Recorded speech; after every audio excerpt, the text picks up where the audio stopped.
But of course, that's really the only thing at this point I can honestly say. And that is, but of course. Hi, everybody.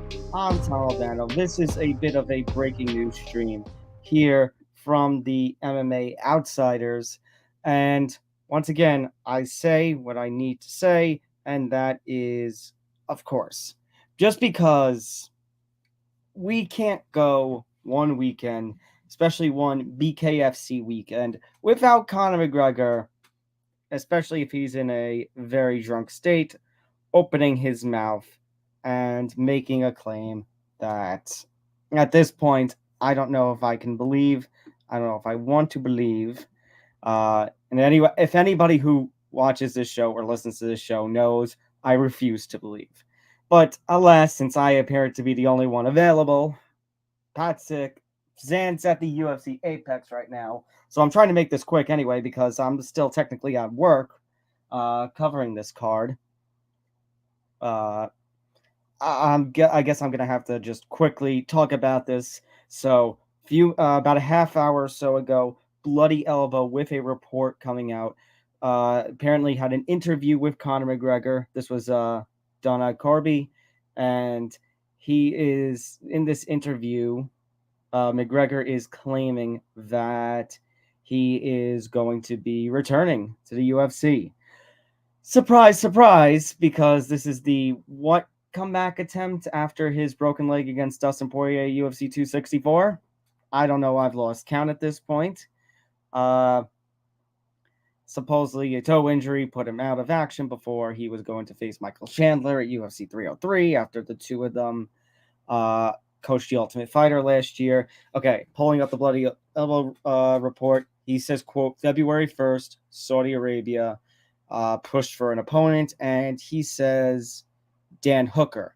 Dan Hooker, it should be noted, was in the corner of Oscar Willis from the Mac Life, because BKFC earlier today had a MMA media fight where Oscar Willis took on Ben Davis, MMA media, Twitter phenom, and a color commentator, especially for Anthony Pettis' promotion. McGregor had little to say about his opponent, but noted that the fan favorite brawler was a nice guy before leaving the venue with his entourage. To continue the report right now from Bloody Elbow, however, it seems that Hooker may not have gotten the memo about the fight. He had been keen to face off with the Irishman at some point in Marbella, but hadn't met him by the time Willis was facing off with Misfits Boxing's commentator Ben Davis. Hooker said of the Irishman, I've got an opponent early next year that I'm focused on. He's just a busy man. From coming over here and seeing all the things that he's got going on, if I had the amount of business and that much money, I don't think you'd catch me anywhere near a cage for the rest of my days. And at this point, I'm likely to believe Dan Hooker.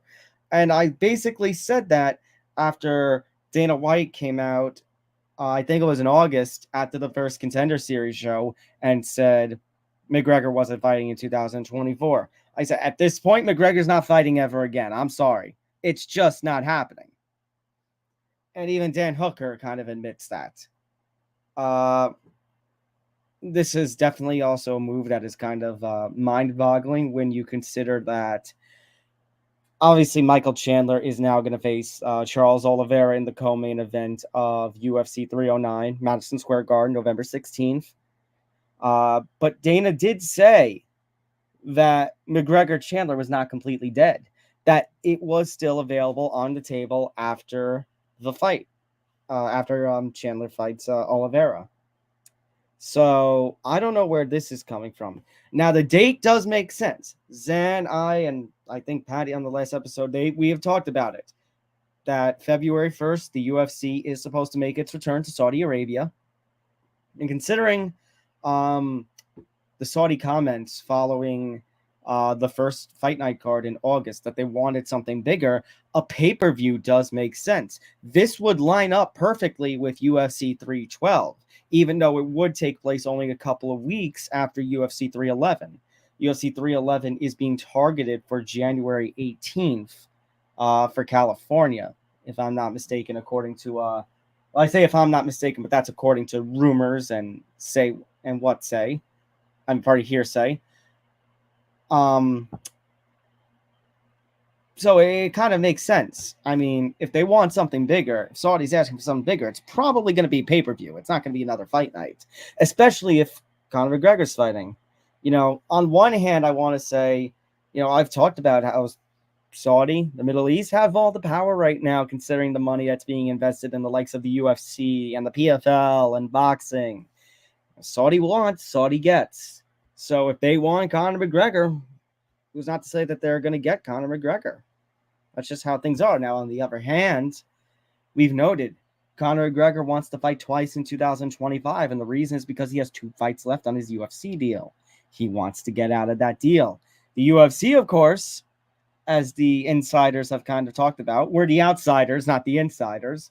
But they've talked about that the UFC doesn't want to let Conor McGregor enter free agency. I mean, for them, I guess it's kind of bad enough. Conor McGregor's already a part owner of Bare Knuckle Fighting. So we've got now this great big stalemate in that we don't know what's going to happen here. And it's a contractual stalemate. It's a deadlock. So at this point, is this deadlock just going to stay for the rest of the time at this point? Now, if somehow this proves to be true, couple of things. Number one, you see people commenting on social media, on Twitter, aka X, that hold on, I have a message. Let me see.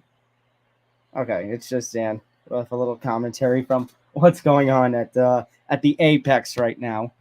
But yeah, on one hand, I see people on Twitter, X, whatever you want to call it, saying that this to them is a more entertaining fight than Conor versus Chandler. And if only because, Hooker's got a lot of upward momentum, pulling off that big upset of Matus Gamrot at UFC 305.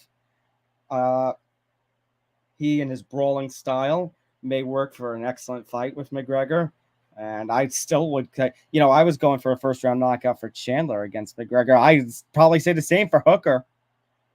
And speaking of Chandler, the other thing to this, if this is true, if somehow, I really don't believe because it's drunk Conor McGregor who can't seem to get in his own way and doesn't seem to care about fighting ever again by his behaviors. But if this is true, to me, then that makes this fight with Charles Oliveira an all or nothing fight for Chandler. If it isn't even already, it's a lot more now.